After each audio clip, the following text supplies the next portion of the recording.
Everyone are welcome. Now I saw this and I thought it was excellent work. This is Laila Cunningham, if you don't know who she is. She's a Westminster councillor. But it's one of the voice pieces for reform. And this was against a gentleman that didn't want generalisations of whole groups, even though he's on the left. And we all know that white middle-aged men are singled out as a group and hated on. But we also know many other people are. And I do believe that we have rotten politics, and I'm not using that as an exaggeration.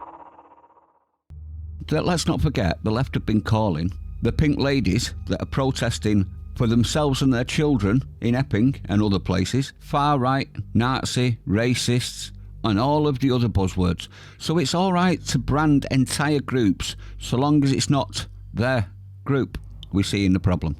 Well, anyway, this was Laila Cunningham totally destroying this left waffen idiot and proving that the left don't give a toss about women and children, and they never have. All they care about is protecting certain groups above others, which is generalisation, isn't it? Have a listen. If we get X group out, then we will no longer have problems. What enemy have I identified? Okay, so talk to me about immigration. So when I have seen you talking about clips where we're hearing the word Ethiopians and racist, and we're tarring you heard me say the word Ethiopian and racist? Yes. When did you hear me say that? Rapists. Rapists, yes, because there have been illegal migrants have been allowed into this country that have gone on to sexually assault girls. Correct. Do you condone that? Why are we tarring the entire Ethiopians? We've just spent the top half of this... Because it was... Hang on, I'm sorry. But when you allow people, unvetted men, into our country who you have no idea who their history is, and you put them in a town and village, and you subject them to young girls who are walking in the streets and they end up raping a girl or sexually assaulting a girl, of course I'm going to call it out. Listen, why is it not enough? Would you not think it's right to call it out? Why is it not enough to say, let's take measures on immigration? The minute you start We are taking measures on immigration. The minute you start referencing specific groups, the association in people's minds is, if I encounter an Ethiopian, this is now the person we're talking about. We just spent the whole top of the show talking about Prince Andrew, and yet I've never heard you say abolish the royals.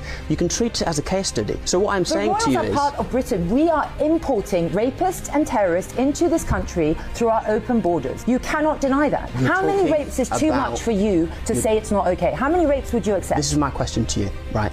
We are talking about instances. We know that there are rapists in Britain already here. You've described them as homegrown rapists before. That is very different. The homegrown rapist, that's almost a juxtaposition. It doesn't make any sense as a term of condemnation, right? Yes, of course it does.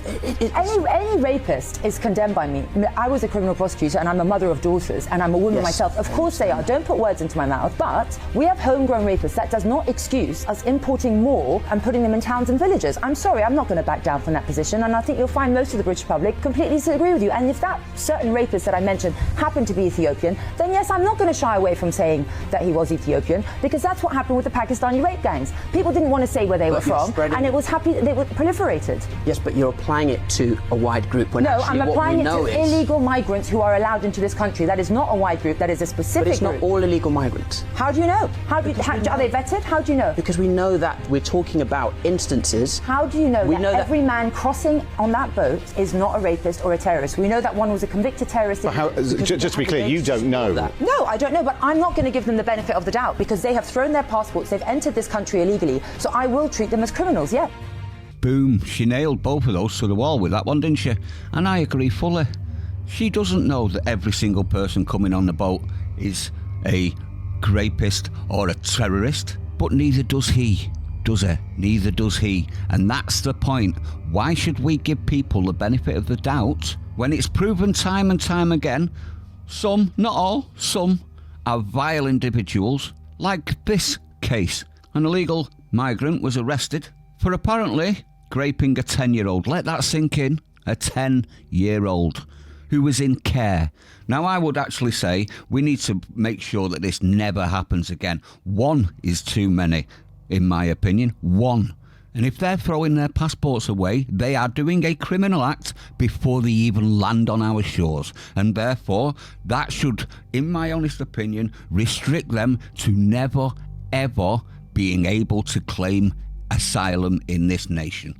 And to be honest, never ever stay. But what say you? I'd like to know your opinion. She did really well with this one, didn't she? He didn't know what to do there. You can't brand entire groups, can you not? But they'll brand you if you go out with a George Cross, won't they? They'll brand you all of the names then. If you decide that you don't want your country to be destroyed by vile individuals, they'll brand you then, won't they? It's all right to brand entire groups so long as it's not their group, as far as I'm concerned, and I'm sick of it. Let me know what you think, though. Stay sane. I'll see you on the next one.